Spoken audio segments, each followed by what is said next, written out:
This happened years ago when I used to be a babysitter. Babysitting felt simple. Watch TV, help with kids' homework, warm some food, get paid. The least I got was like 25 bucks for a few hours. Easy work, good money, no trouble. But one night changed all that. And even though years have passed, I still think about it. It was a Wednesday evening. I remember because I had class earlier that morning, and I was already tired before the job even started. A woman named Mrs. Blake had called me earlier that week. She said someone recommended me, though she didn't tell me who. She sounded polite, quiet, and a bit rushed. "We don't go out much," she said, "but it's our anniversary, and we really want just a few hours." She had a 10-year-old daughter named Emma. Everything sounded normal. Her house was in a calm neighborhood, not rich, not rough. Just the kind of place where people cut their grass on Saturdays and wave at each other, even if they don't talk. When I arrived, Mrs. Blake opened the door with a big smile. Her husband stood behind her, adjusting his shirt like he was still trying to be presentable for their night out. Inside, the house looked clean and warm. Wooden floors, family pictures everywhere, soft lights.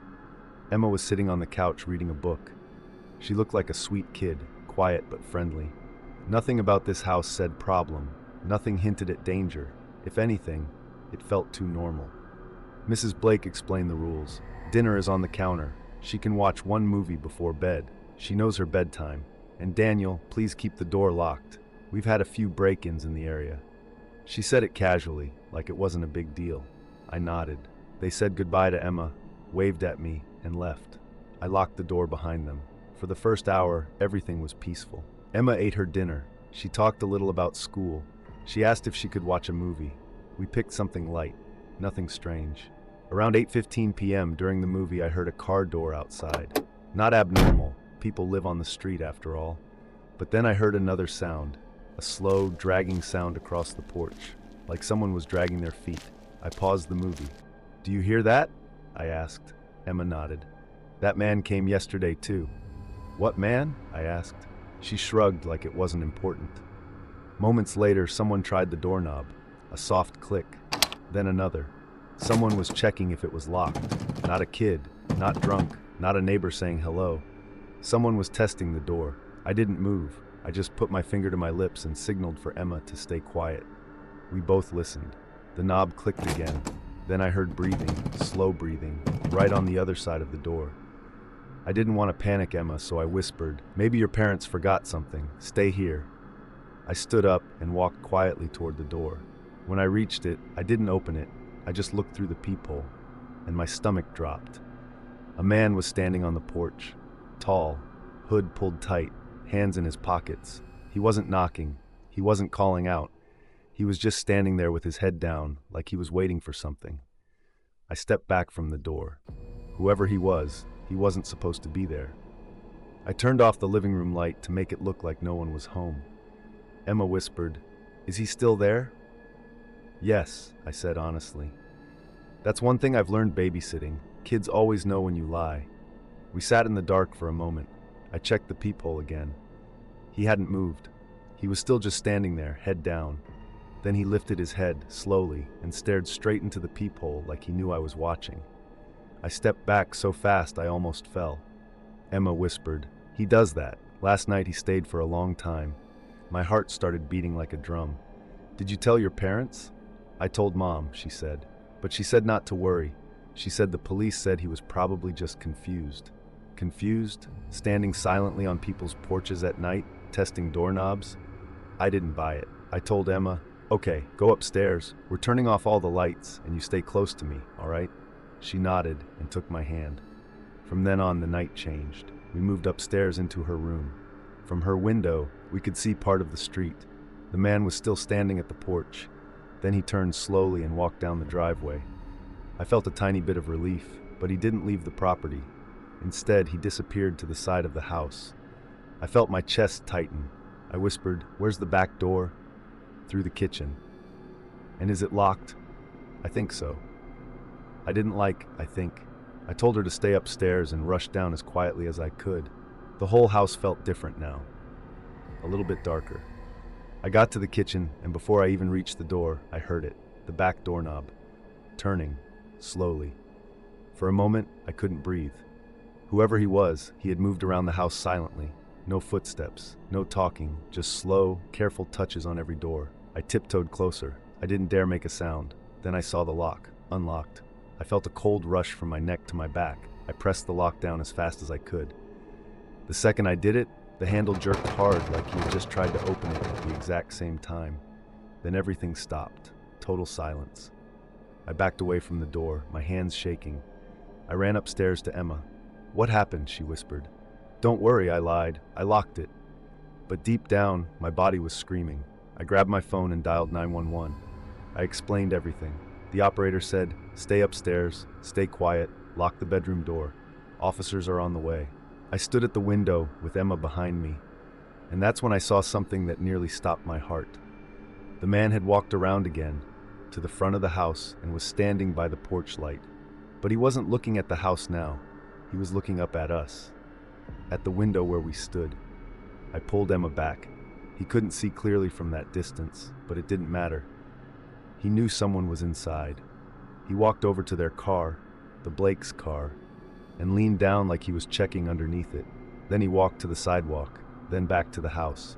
He was restless, pacing, stopping, staring, like he was waiting for the right moment.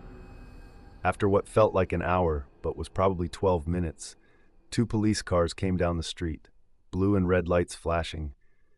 The man didn't run, he didn't fight. He walked quickly, head down, and turned the corner like he lived in the next street, like this was nothing unusual. The police found him 2 houses away. They questioned him, searched him. Then one officer came to the porch and knocked. I opened the door slowly. Emma stood behind me, holding my shirt. "He didn't have any weapons," the officer said. "Says he was looking for his friend's house." "At night?" I asked. "People do strange things," he said. "We're going to file a report. He's known in the area. We'll keep an eye on him." Known in the area. That told me everything I needed to know. They didn't arrest him. They let him go. He walked away down the sidewalk, not looking back. And I stood there thinking, he'll be back. Not tonight maybe, but he will. When Mr. and Mrs. Blake finally got home, they looked surprised to see police cars. I told them everything. The man, the doors, the pacing, the police.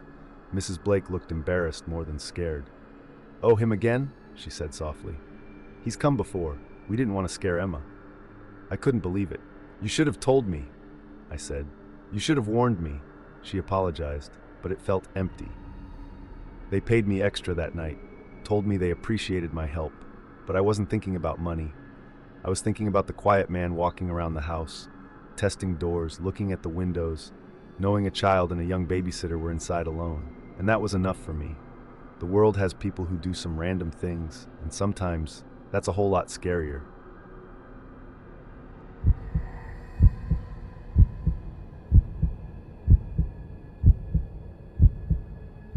A few months ago, a family called me to babysit their kid. The family's name was Rivers. They had one child, a boy named Jacob, who was 9. I didn't know them well. I had only met them once before, at a neighborhood gathering. They seemed normal enough, quiet, polite, both parents working long hours. They didn't go out much, not because they didn't want to, but because they never had the time. So when Mrs. Rivers called me, she sounded excited. "It's our first date night in almost a year," she said. "We really need this." I agreed. They didn't live far. Good pay, good neighborhood. She told me Jacob was well behaved, just a little energetic. I laughed it off. I'd babysat kids who tried climbing walls like spiders. Energetic was nothing. But that night I learned energetic wasn't the right word, not at all. I arrived just before sunset. Their house was small but warm looking, with flower pots by the front door and a porch light already on. Mr. Rivers was dressed like he was still rushing from work, tie loose, shirt half tucked in. Mrs. Rivers looked tired but happy. Jacob was sitting on the couch with a tablet in his hands. When he saw me, he gave me a quick smile. Not a full one, but the kind kids give when they're trying to be polite. The parents gave me the usual instructions. Dinner is in the fridge. He can watch TV until 8. He needs to be in bed by 9. And then they added something I didn't understand until later. If he says he doesn't want to sleep in his room, just be firm. At the time, I didn't think much of it, but those words would ring in my ears hours later. For the first hour, everything was normal. Jacob wanted to show me his video games. He laughed at silly jokes. He talked about school and how one teacher always smelled like boiled eggs. I laughed harder than I should have. He was a good kid, talkative, curious, not rude. Nothing weird, nothing strange. Around 7, I heated up the dinner. Chicken nuggets, fries, and mixed vegetables. He ate everything except the vegetables. Typical kid. At 8, I told him TV time was over. He didn't complain, just nodded and asked if we could play a board game. We played 2 rounds. I won 1, he won 1. Everything felt normal. Simple night, easy money. That's what I thought. At 8:50, I told him, "All right, buddy, 10 minutes until bed." He stopped moving his game piece. His face changed, like someone had turned off the fun inside him. "I don't want to sleep in my room," he said quietly. Oh boy, I thought. I remembered what his mom said, "Be firm." So I tried. "You have to sleep in your room, champ. Those are your mom's rules. I'll tuck you in and leave the hall light on. Okay?" He shook his head. "No, I don't want to go in there." He wasn't whining. He wasn't trying to delay bedtime. He looked genuinely scared. I tried again. "What's wrong with your room? Is it dark? Is it too hot?" He didn't answer. He just whispered, "Can I sleep on the couch instead?" "No, buddy, sorry." Then he sighed, a long, slow sigh, like he knew this was coming. "Okay," he said, "but can I show you something first?" I hesitated. Kids stall bedtime with 1,000 tricks. "Show me this, tell me that. One more story, one more game."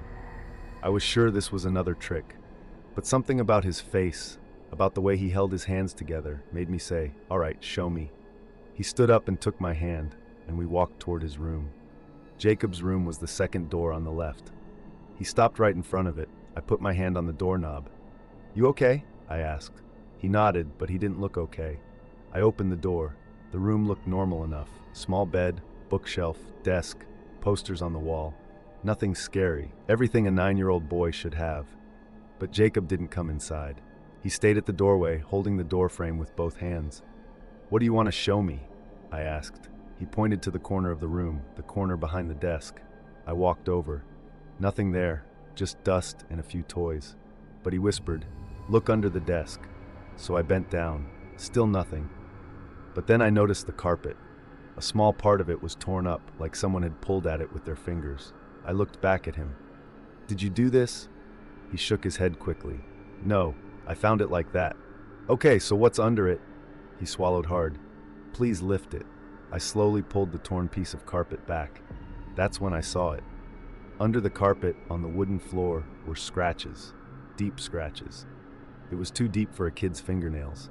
They were long, uneven, and looked like they had been made by dragging something sharp over and over again. But the worst part wasn't the scratches. It was that they formed a shape, just a rectangle carved into the floor, almost the exact size of the desk above it. I looked back at Jacob. "Who did this?" He shook his head quickly. "I don't know. I heard something one night, like someone scratching the floor. I thought it was a mouse, but when I looked, I saw this." "How long ago?"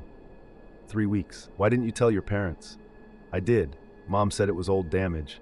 Dad said he'd fix it later. But they don't sleep in here. I do." His voice cracked a little. That was the first time I felt it, like something was wrong, but I couldn't explain it. Something was off. And kids don't lie about fear like that. I stood up. "Okay, it's all right. It's probably nothing. Let's..." Then we both froze. Because something moved. Not in the room, not in the hallway, under the floor. Something like fingers brushing wood from underneath. I jumped back. Jacob grabbed my shirt. "See?" he whispered loudly. "That's why I don't sleep here." I didn't move for a full 10 seconds. My mind was racing, trying to stay rational. What was that? Animals, pipes, house settling, anything but what it sounded like. We heard another sound, closer this time, right under the desk. My voice shook when I finally spoke. "Jacob, let's go, now." We backed out of the room and shut the door. I locked the door out of panic, even though I wasn't sure what that would accomplish. We went back to the living room. Jacob stood close to me, his eyes wide. "What do we do?" he asked. I tried to sound brave.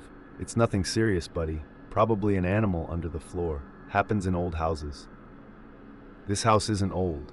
He had a point. I checked the time, 9:15. His parents wouldn't be home until 11. 2 more hours. I didn't want to call them and ruin their night out over what might be a squirrel or raccoon stuck under the boards. But then again, deep scratches under a desk? Carpet pulled up, no smell, no droppings, no sounds earlier, and those thuds weren't small. I couldn't just ignore it. I looked at Jacob. "You're not sleeping in that room tonight," I said. "You can sleep on the couch. I'll stay awake." He nodded like he'd been waiting weeks to hear those words. I turned on the hallway light, turned on the living room lamp, turned up the TV just a little, anything to drown out the sound of my own nerves. Jacob lay on the couch under a blanket. I sat in the armchair next to him, pretending to watch TV. But I wasn't. I was watching the hallway. The house felt too quiet. At around 10 p.m., Jacob was half asleep. I wasn't. And that's when I heard it again. A soft thud, then a dragging sound. But not from his room this time. From the hallway. No footsteps, no voices, just a dragging, slow movement under the floor. My heart was pounding so hard I could feel it in my neck. I stood up quietly and moved toward the hallway. The floor felt normal under my feet. No shaking, no rattling. But the sound was there, soft but clear. Moving from one end of the hallway toward Jacob's bedroom, I didn't go any closer. I couldn't. I just stood there listening, every muscle tight. The dragging stopped right in front of his bedroom. Then silence. I backed away and sat next to Jacob again.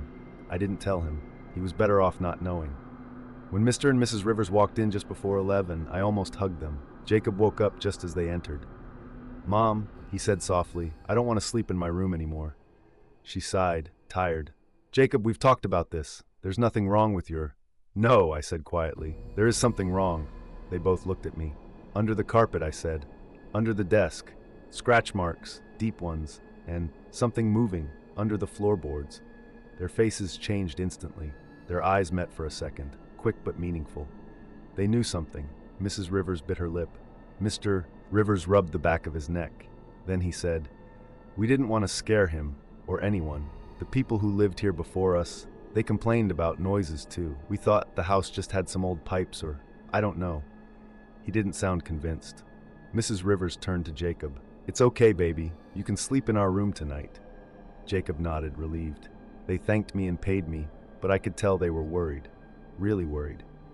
Before I left, Mr. Rivers said quietly, "We'll get someone to open the floor tomorrow." I didn't ask what he thought they'd find. I didn't want to know. I just wanted to get out of there as fast as I could. If Jacob hadn't shown me the scratches, if he hadn't told me he was afraid, I would have put him in that room and closed the door, and something or someone would have kept scratching under his bed while he tried to sleep.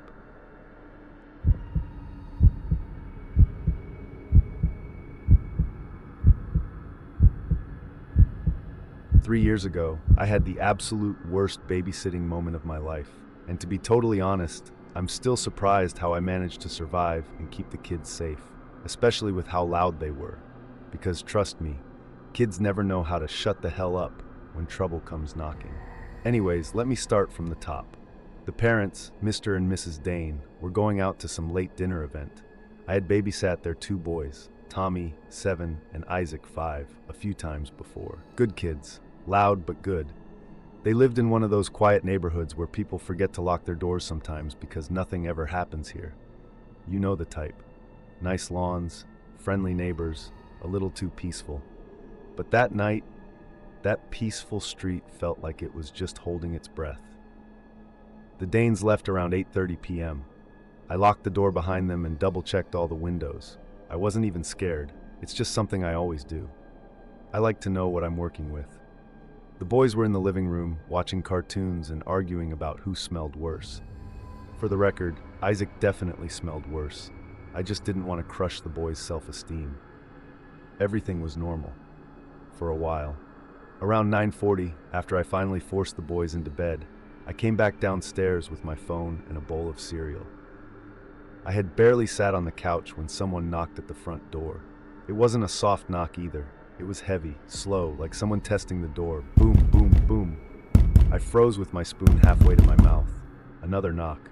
Boom, boom, this time louder. I put the bowl down quietly and walked to the door. Not to open it, hell no, but to look through the peephole. Two men were standing outside. They weren't wearing uniforms. They weren't holding packages. They weren't even trying to look friendly. Both wore hoodies pulled low over their faces, and one kept looking over his shoulder. The other one leaned in and whispered something I couldn't hear, then knocked again, this time so hard it rattled the door. I stepped back immediately. My heart started doing push-ups inside my chest. I cleared my throat and said, "The parents aren't home. Please come back another time." There was no reason to say that, I know. I should have just kept quiet. But fear makes you stupid sometimes. The one closest to the door said, with this deep, forced calm voice, "Miss, open the door. It's urgent."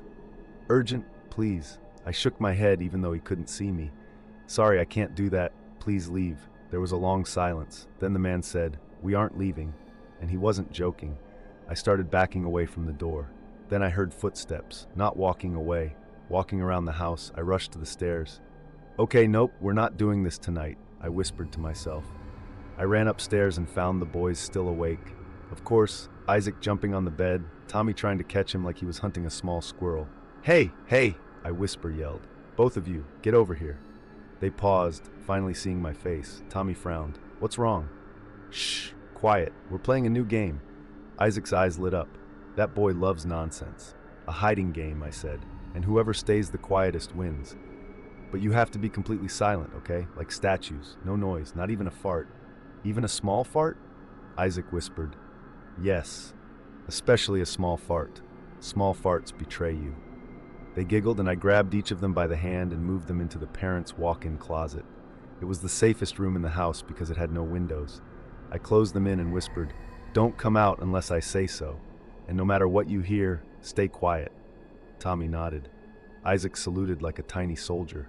Good enough. I moved back to the hallway window and peeked outside. One of the men was now standing near the side of the house, not knocking, just standing, watching the house. The other one was near a window, his hand brushing against the glass like he was checking the lock.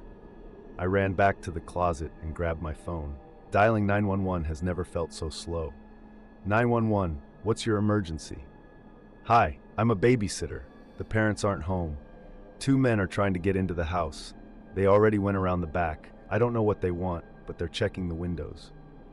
The operator calmly asked a few questions. I gave the address. I told her where the kids were. She told me officers were already on the way. Then right as she said that, I heard it. Tap, tap, tap. Someone tapping the downstairs window. Not loud, but controlled, trying to feel for a weak spot. Then another window. Tap, tap, tap. "He's checking all the windows," I whispered into the phone. The operator kept me talking, telling me to stay calm, but my knees felt like hot jelly. I moved slowly back into the closet with the kids and closed the door behind me. "Are they coming in?" Tommy whispered. I put a finger to my lips. "Not if we stay quiet." And then, almost on cue, crack, the sound of a window breaking.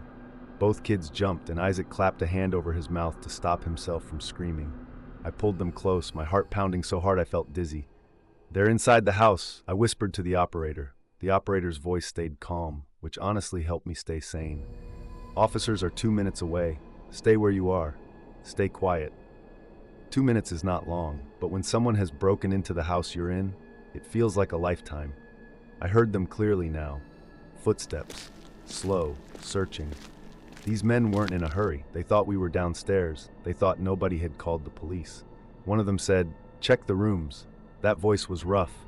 Not someone you'd want to meet in a dark alley. The boys squeezed closer to me, Isaac shaking like he had swallowed a blender. Footsteps moved down the hallway. They stopped right outside the bedroom. "Hey," one man said, voice muffled. "The kids' beds are warm. They're here somewhere."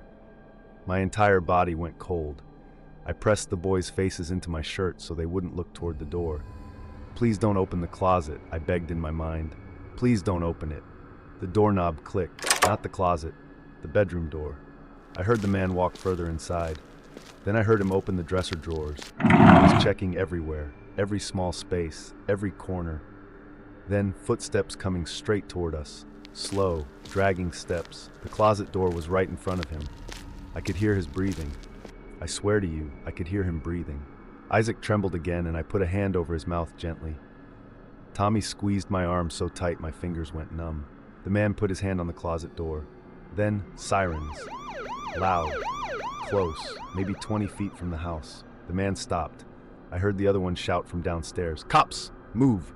The man at the closet hissed under his breath, footsteps racing away so fast it sounded like he was sliding. I heard them run downstairs. I heard the back door slam open. I heard them jump the fence, and then silence. I didn't open the closet until I heard a police officer shouting, "Police! If anyone is inside, call out." "Up here!" I yelled, my voice shaking. The boys followed behind me. Tommy tried to look brave. Isaac immediately asked the officer, "Can you arrest my brother too? He didn't finish his vegetables." The cop actually smiled and said, "Maybe later, buddy." The officers searched the house, guns drawn, until they were sure the men were gone. One officer showed me the window they broke through, the one in the dining room at the back of the house. The glass was shattered inward, small footprints visible on the floor. "They were watching the house for a while," he said. "We've had reports about guys matching their description. They target quiet neighborhoods." I nodded, even though my whole body was still shaking. I kept thinking about one thing. They would have opened that closet if the sirens came 1 minute later. 1 minute, that's all. The Danes arrived home around 11:20. The police had already set up a report and checked the locks. Mrs. Dane ran straight to the kids, hugging them so tight they squealed. Mr. Dane shook my hand with this look like he didn't know whether to thank me or apologize. They kept saying, "We're so sorry," and "Thank you," and "I can't believe this happened here." Trust me, I couldn't believe it either. Before I left, Isaac tugged my sleeve and whispered, "Did I win the quiet game?" I laughed and kissed the top of his head. "You won by a mile, champ." When I finally got home, I sat in my car for almost 10 minutes before getting out. My hands were still shaking, and the crazy thing is, nothing supernatural happened. Those were real people. People who didn't care that kids were in the house. People who didn't care who they hurt. You never really understand how fragile safety is until you hear boots walking toward the closet you're hiding in.